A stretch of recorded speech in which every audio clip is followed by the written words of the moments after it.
Hi, folks. This is Yetmir Troshani, your moderator here for another episode on Wild Talks.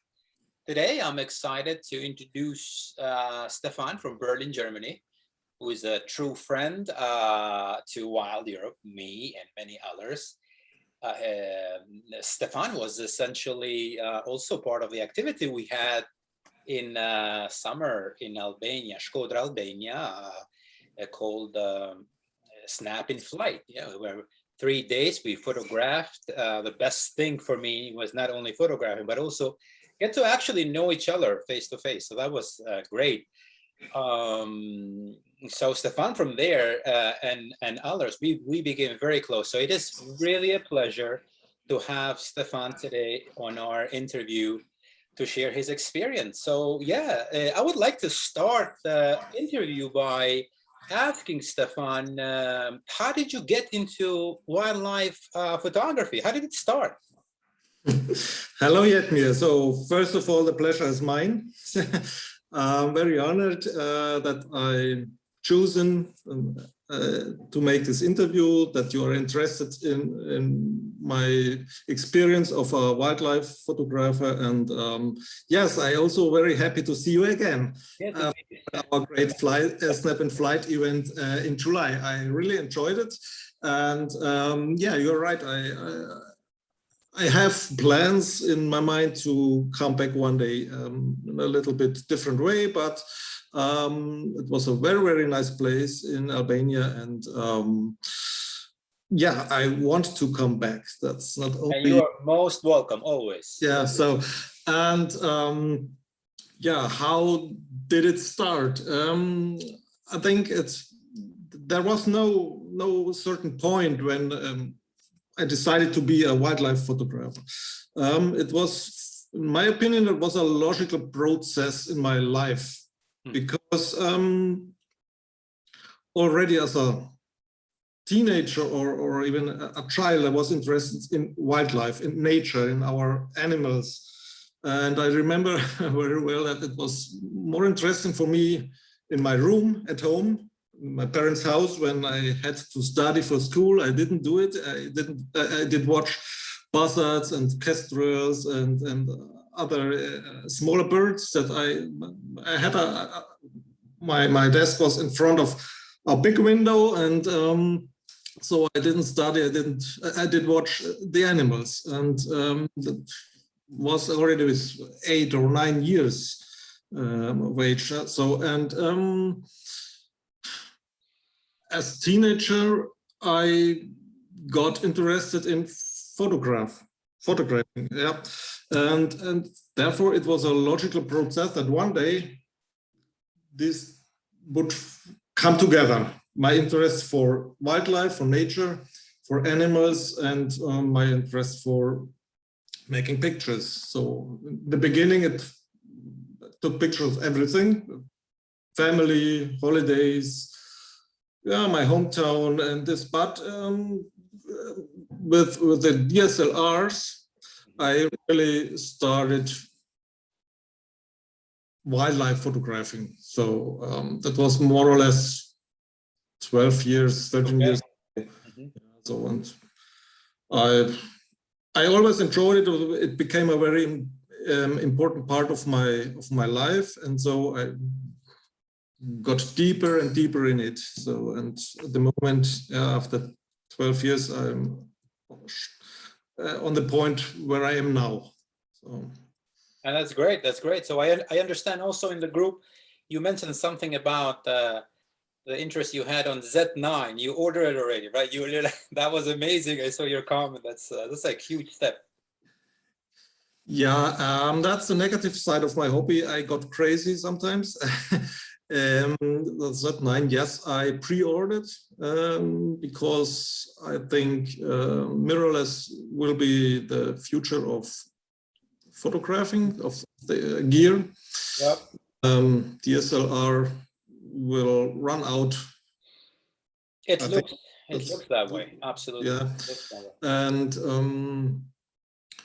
the first reviews I read and I saw on YouTube or so are pretty interesting. So yep, we look forward. Yeah, we look I did, forward to I your did my experience. pre-order. Yep. All right.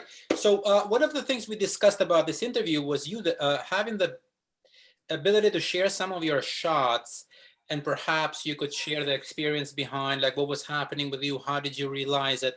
It seems that folks are very much interested on those experiences, and like on the photographer, and how did you achieve it, lighting, composition, all of that stuff, wherever you like to share. So I welcome you if you would like to share a picture or two with us, and then have that type of conversation from that perspective.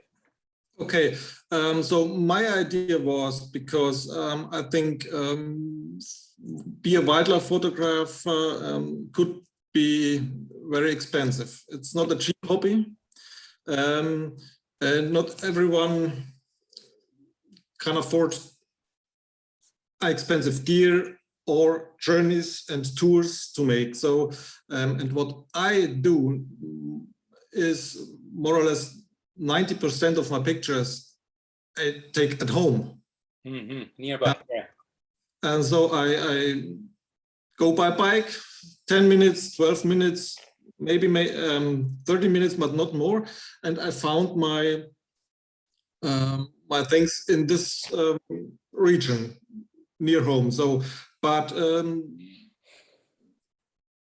of course, some interesting species I don't find here.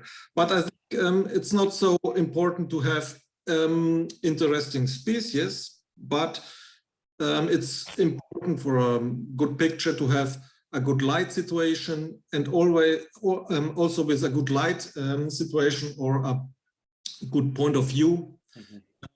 You can make very good pictures of normal normal birds or normal animals that you find on every corner here, like mallards, like swan, like tits or something like that. But but for us, also for this normal species, you have to do some preparations to get good pictures. And what I did the last years, wait a minute, I try to show you a picture.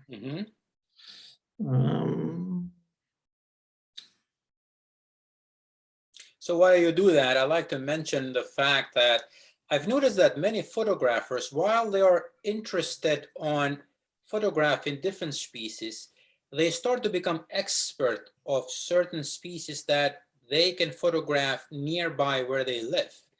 So they have the time to study them, they have the time to go photograph them, and they start to become really good at what certain species. And I thought that to be interesting. I don't know what other folks think about that, but photographing close by, it gives you the opportunity to study your subjects and become an expert of those individuals, which you can later have the time to compose better, think about the light and stuff like that. So you touch an important point there.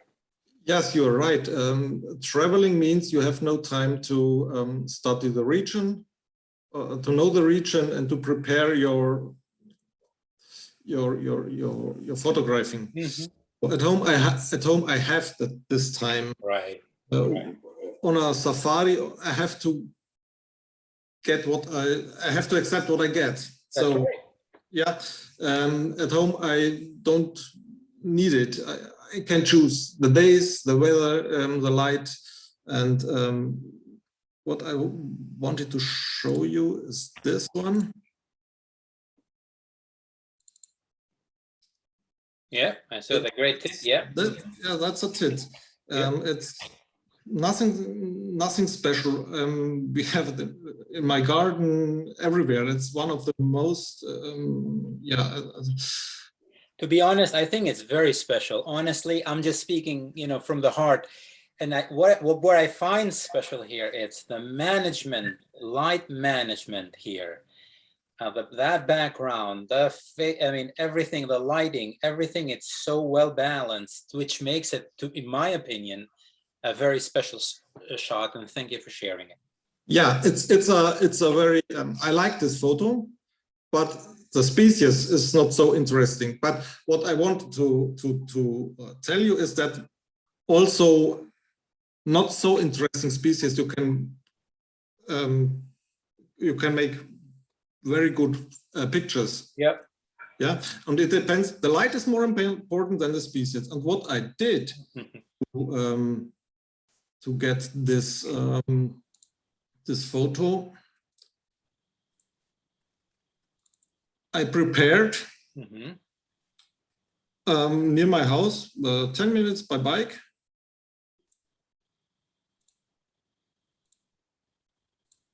So that's yeah. That's the setting. Wood, and that's the setting. So put some food in it for birds.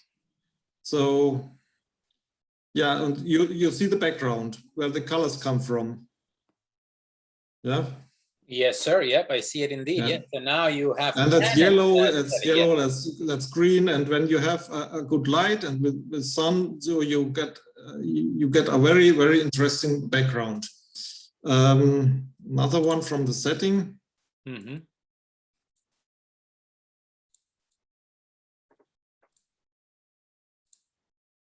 Yeah, that's great. You put a thought into it. That's so that's from another side. Oh, yep, indeed. Yeah. And that's a setting almost everyone can do at home. Yeah, in a park, or that's Berlin. That's absolutely, yeah. Berlin is a big city with, but this nature also a city of offers. Yeah. Yep. And here is several tits, woodpeckers, finches. Although there are some interesting species that I can have at home. So that's right. What I like about what you're doing here is that we do hear cases where folks will go to hides and photograph or field photography, which they walk in, but this is kind of nice. This is like something in the middle where they can go to the nearby park, rearrange a setting, and really try to come up with amazing pictures. And what I see here also is the ability, the fact that you know the area so well, you understand the lighting, you know already before shooting the picture what you're looking for, and you're doing the setting for it. So that's very nice. I think we should do this more often. I personally, I'm going to think about creating something of a sort nearby where I live. Yeah, this place was really chosen with the idea of light, right? Sun. So the sun comes always from the backside, from my backside, or the left side, but never from the front of me. So I choose the situation of the background. Yeah. I have the time to do it at home. That's what I can do with peacefully at home. So on a journey, on a tour, on a book tour, I can do it. Yeah, and then, like, for example, I was in, I mentioned this more than one time. I was in Spain, and I took advantage of one day hide photography there. And of course, they have their own settings. And then as we were waiting for the birds to come, Yanni, the guide tour, was explaining to me that some photographers, specifically Italians, she said, very cool, they would come with their own branches.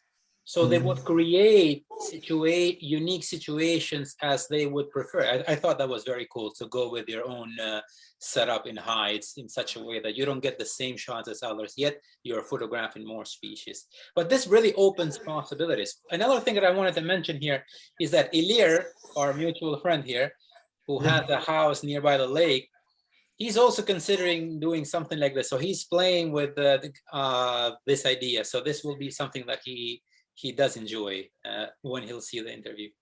Yeah. Well, that's great. So, pardon. Here we are.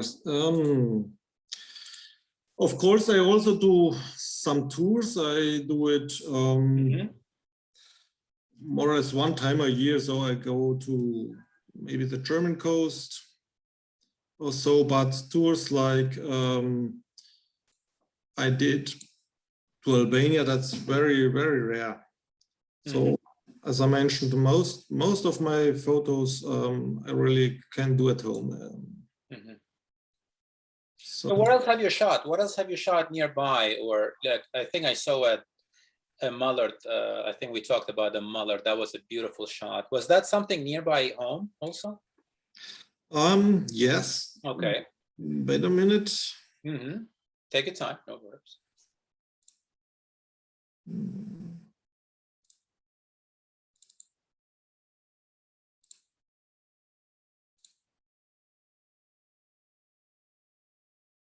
Don't find it. So this one. Yeah, beautiful. Yeah, love it. Here also can see that it's important to have a low point of view. So with a good point of view, also a mallard can be a very beautiful bird. It is a beautiful bird, but you find it in every lake here in Germany. So no one is interested in a mallard. It's just a duck. So, but it's a beautiful bird, and with a good point of view, you also can, and with the calm water here, you can make very, very interesting pictures of mallards. So, and I do it at home. I have 5 minutes by bike to this place. Yeah, it's beautiful. Yeah. Yeah. Or mute swan. Ah, mute swan. Those are beautiful, big birds. Yeah. Yep. So, like this. Ah. And yeah, that's another point. What I wanted to mention is the time when you make your pictures. That was in last January or February when I took this picture. So it was very cold. Maybe you can also see this. It's a frozen lake, a big lake. It was completely frozen. And it was very early in the morning. So that's also a tip, or what I do by for getting good light situations is up very early. So this is also in Berlin, not so near by my house. It's more or less 30 minutes by car, but also Berlin. So I had to get up really early to have the morning light. Yeah. And I think it was worth it to get early. So it.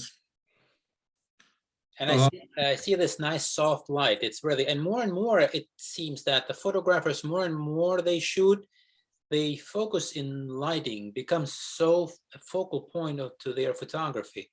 So I appreciate the point you make regarding lighting, because really it's very extremely important. At the end of the day, you're really capturing through light. So it's really important. Yep. Yeah. This is great. Beautiful picture. And one more duck. Yeah. Sorry. Bless you. One more duck is this.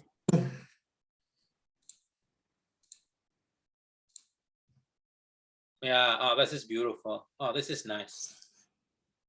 It was on the suburban area of Berlin. This is a winter guest. That's more special species. I don't know in English. I don't know this either. I'm sure one of our friends will title it. I can look for it, but I don't know in English at the moment. So, and yeah, also I had to wait when the sun comes out, and the background was yellow or golden. So, yeah. Oh, this is like a perfect shot. Yeah, get up very early too. All my pictures are in the morning. I take in the morning. So That's great. So roughly, what's the shutter speed there to that shot, like roughly?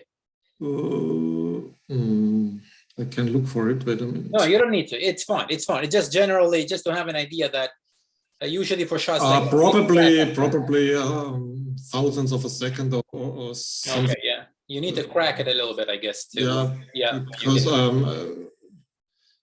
lower I don't shoot birds. So Yep. Yep. and this is the making of this bird. Wait a minute.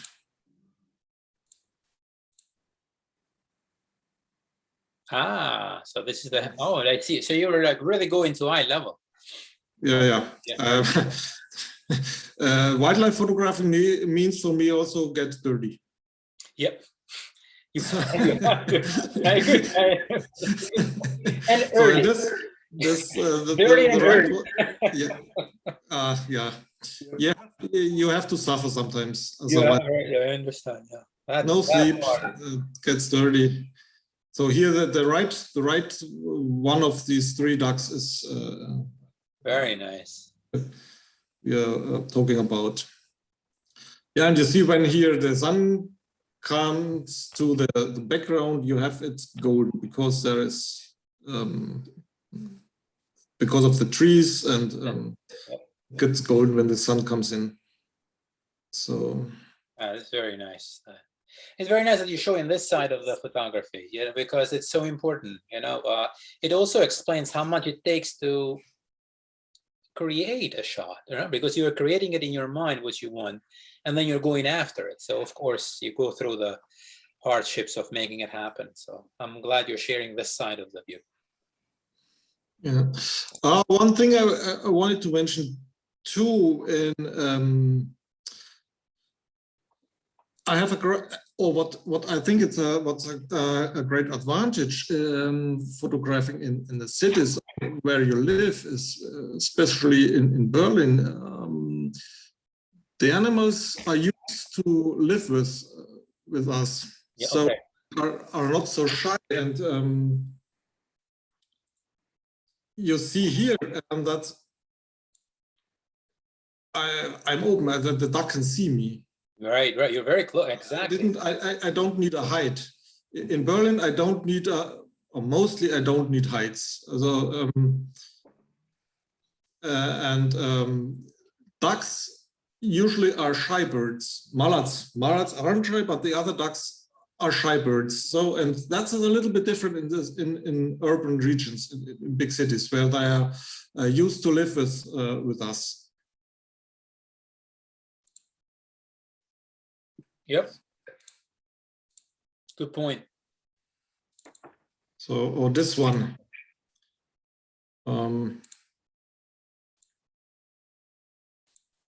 That's a buzzard, a common buzzard. And it was taken without height. So not more than 8-10 meters. Oh, that's our experiences that really I only can have in cities where the animals learned to live with us. That's right. That's right. Mm-hmm. Yeah, I mean, in many places, it's very hard to get this close. One time, I think Ilya got very close at 9 meters to a buzzard like this. I was like, wow, I'm impressed that it actually let you come so close. So it's very amazing to be able to go close like this. But definitely, I agree. In some areas more than others, the wildlife, it's more comfortable with humans than other places. Oh wow! Okay, nice. Or this one also without height. It's a goshawk, northern goshawk. They live here in our parks. So almost every park has a goshawk, and this one, this is not cropped. This photo without height, not cropped. Wow. Okay. So, and 500 millimeters. Yeah, that's amazing. Yeah. That's unfortunately, this bird is dead now. Oh, what? Yeah, he had an accident with a window. Yep. Broke his neck. He got 18 years old. Oh, wow. So it's funny you bring that about. In New York, where I live, there was a huge problem with smaller birds maybe hitting windows like that because they don't see it. There is transparency, I think, between and then we're talking about thousands of birds. Yeah, that's really a big problem. It's a problem on urban life and park nearby. Yeah. Oh, sorry to hear, but that's yeah. Yeah, that was really very trist. And it was a very famous bird because of its behavior. So right. Not only the people here in Berlin or the photographers in Berlin knew that it wasn't shy. Also, people from abroad. There were photographers from the UK that came only for photographing this bird to Berlin. You guys know this bird well, this raptor. Yeah. Okay. Yes. Yeah.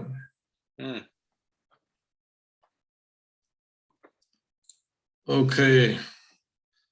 Let me see what I have. What do you have in the menu for us?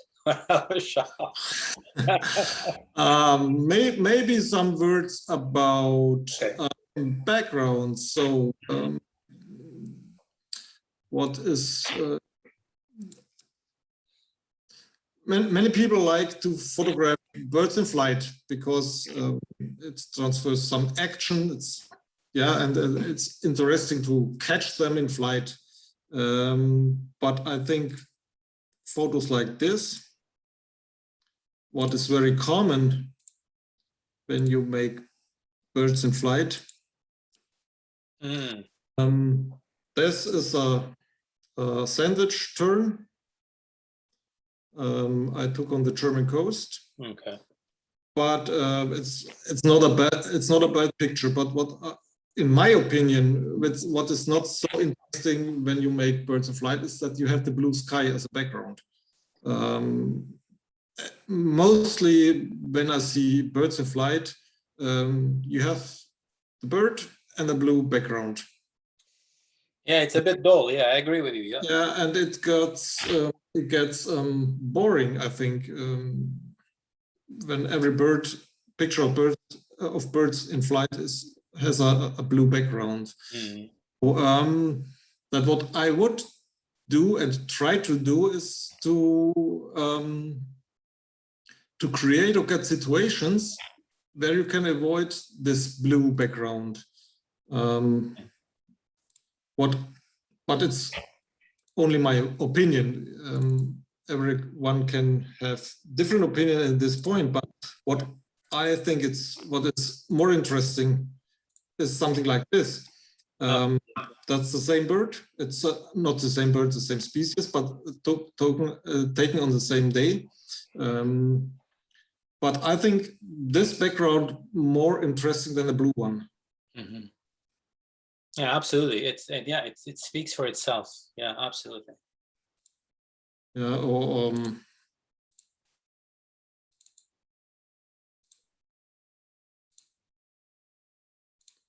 like this. So was this where was this shot? Any place I know? That's the German coast, on the German. Okay, right. Okay. Not Baltic coast. Don't know in English. This is a common tern. Okay, okay, right. Yeah. Beautiful. Absolutely. The background does make a difference. I agree with you. It brings it also more forward to the eye, and it kind of has this. It has this uniqueness, and you engage more, I guess. So I guess. Yeah. Beautiful. No, I thought for a moment that it was a whisker tern that you shot in Škoda. For a moment, the common tern and the whisker tern are a little bit similar. So, yeah, the whisker tern is darker on the right side, on the breast. So, and there are some differences, but with a quick view, you can. Right. It's not so easy to yeah, sometimes I mix them up sometimes myself. But on this place, there are, in Germany, we don't have many whisker turns. So it was I see. where I took the photos, there were no whisker turns. So. Yep. Oh, beautiful shot. Oh, really, really nice. Okay, then maybe what can be interested to. What I also like to do is long time projects or long time observations.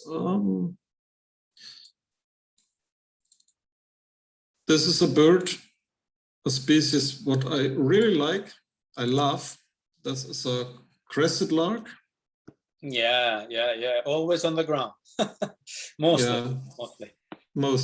And this is, I don't know, I think in Albania, it's not so rare, but in Central Europe and in Germany, it's a very, very rare bird. And I'm so lucky that I have a couple of them near my house, so 3 minutes by bike. And I'm watching them. I've been watching them for more than 10 years, 10, 12 years. So it seems for me that they also know me. So okay, yeah, they become friends. I think, oh, the crazy photographer is arriving again. So yeah. And you can do it with every species. I choose this one because I have it here. So, but I think it's also very interesting when you can, see over years how they live, and I see it the whole year. I see from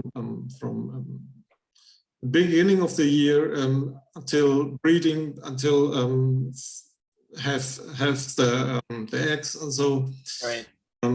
And that is also very interesting. It's not only a photographing thing, that's also a bird watching thing, and also be in nature, to be with the birds and see what they do. And sometimes I also can make some photos that are not so bad. No, I'd like to add to that, like personally, I even putting the camera down sometimes and observing the wildlife nearby, it's a joy within itself, honestly. But being able to also photograph them, it just adds to that. So coming down to this, I think what we're discussing here is that more we know the creature we are photographing, the better shots come out of it. And it does, I think it does make a difference. Yeah, and I think we mustn't forget what we are doing. So photographing, it's my point of view, it's my hobby. So I want to enjoy it, but I want to enjoy also nature. And what I sometimes feel is that the hobby becomes pressure.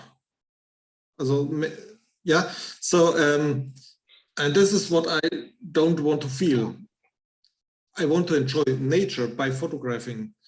And when I can put down my camera and also only watching the birds, then it's on a way that I don't like to go, because I feel my hobby as a pressure. Mm-hmm.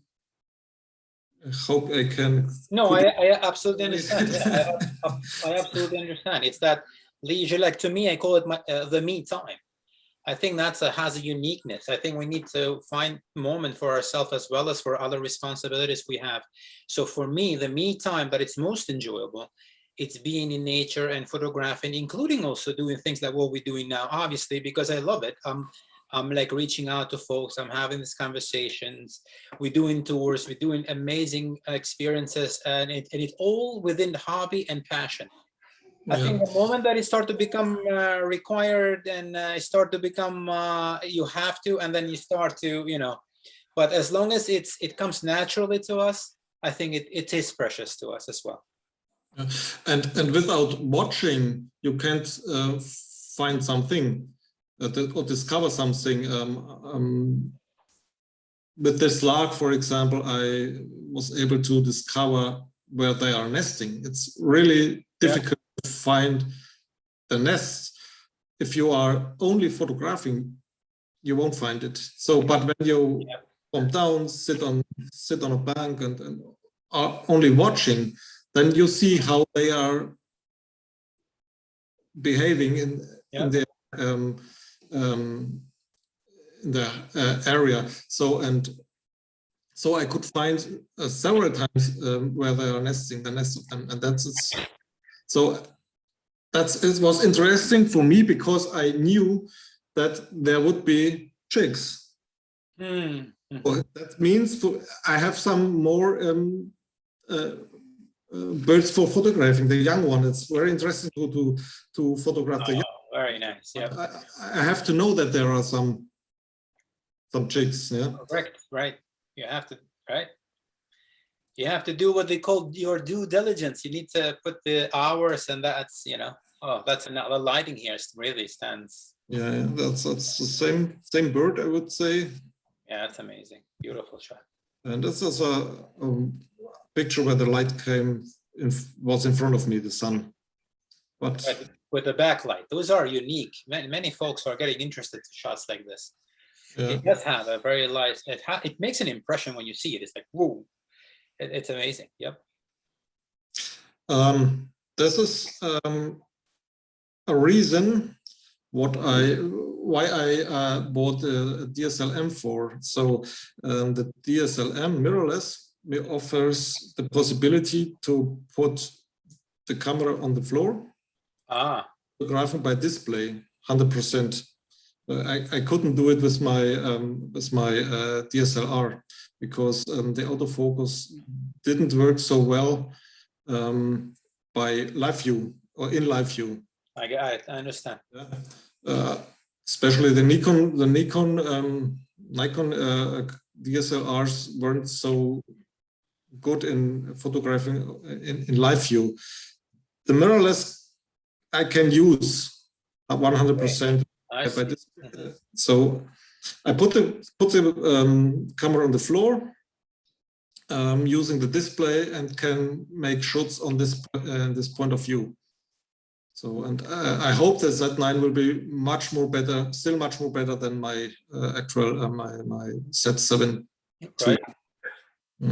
I look forward to hear your thoughts after you use it for some time. Of course, you need your own time to get connected with the camera, and I look forward to hear what your honest thoughts are of Z9. Yep, it looks an amazing piece of machine, really. I watched that before. I hope so.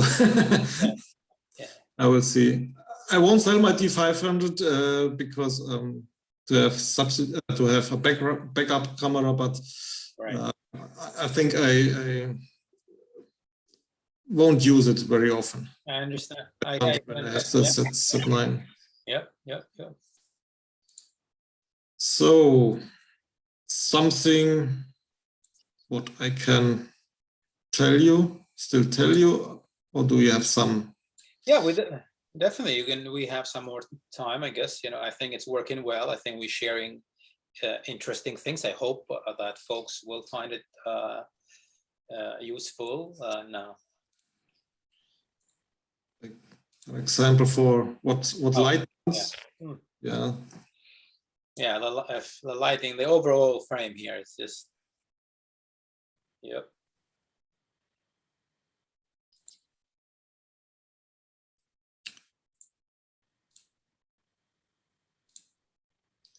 This is a little bit different, not so much light, but also interesting, I think. Yep. This is a gray heron. Yep. Beautiful shot. Yeah. Also, luckily, because in Berlin, you can get up to 10, 12, 15 meters. Oh, very nice. Yeah. And I mean, the distance really does make its own difference, the distance. As the closer you get you get, you can achieve more, the depth and all of it. Yeah. Really, they come to life. Yeah, the closer you can get, the more details you have in the photo. So of course, and it makes you much easier. The other way would be to use a height, but in Berlin I don't want to use a height. What I showed you in the beginning. Mm-hmm.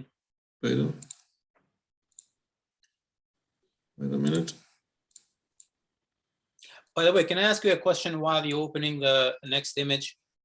Do you have hides near Berlin? It's hide photography is something that you can find in Berlin? Is that something? Commercial heights? Yes.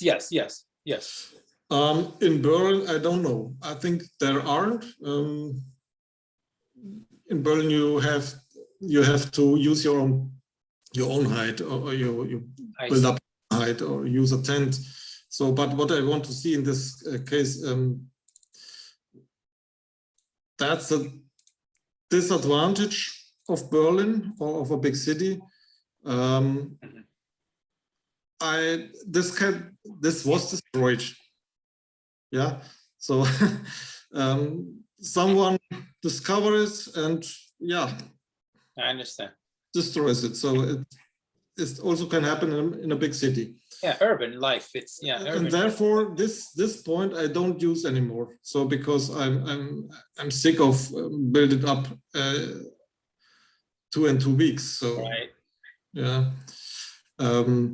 But in Berlin, I don't know commercial heights. Okay. Berlin, there are commercial heights more or less 2 hours in the north. Mm-hmm. What I sometimes use, maybe 1 time a year or 1 time in 2 years. Okay. And you can make. Wait a minute. It is interesting to see that some places are different from other places with respect to heights. Like, for example, maybe it's my opinion as far as my knowledge is so far, I see that in Spain, Hungary, you get a lot of heights and different folks, and in Poland as well, versus Italy, for example. We've been asking a couple of times for places and stuff, and it seems that they're not as popular. I'm not sure what makes a place more popular than others with respect to height finding. I'm not sure how that works. In Europe, obviously, heights are more popular than in the United States. United States, you do a lot of field photography. You don't have, it's hard to find height photography. You just, I don't know any, for example.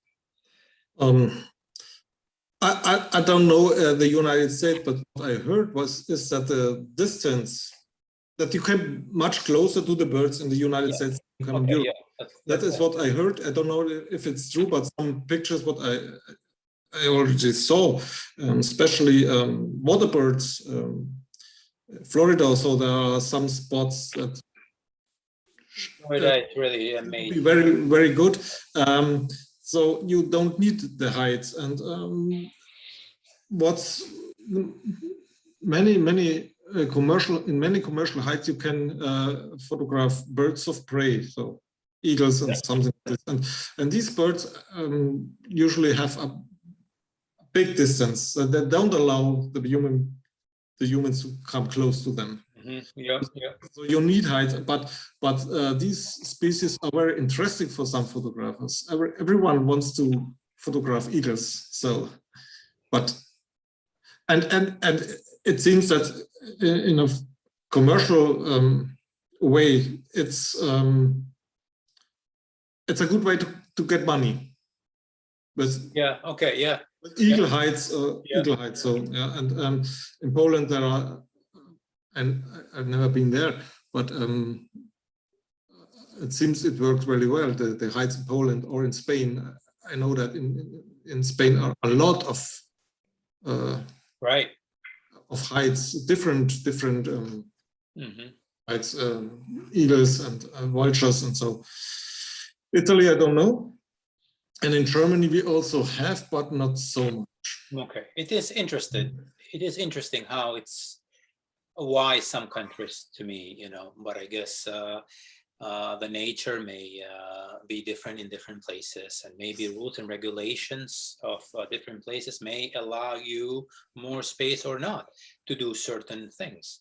And that may affect, like, for example, in Albania, we are trying to, with Ridi, Ilir, Denny, we are trying to do something with respect to having folks photographing the whiskered tern during the summer, as you saw. We know the place where they also breed, as well as the Dalmatian pelican, which is 365 days. And in Albania, you get like 300 days with sun.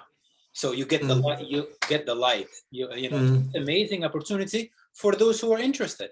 And to me, hide photography, it's definitely a place to shoot certain species that you do not have the option to shoot them elsewhere. But also, I appreciate the fact going with friends, getting together. It's a really nice time. Daily you work, you have a little kind of like responsibility, but being able to be with friends a day or two, 3, 4, and kind of like talk about your passion, it is unique that way. So yeah, definitely. I find it interesting. I'm open to hides. I'm open to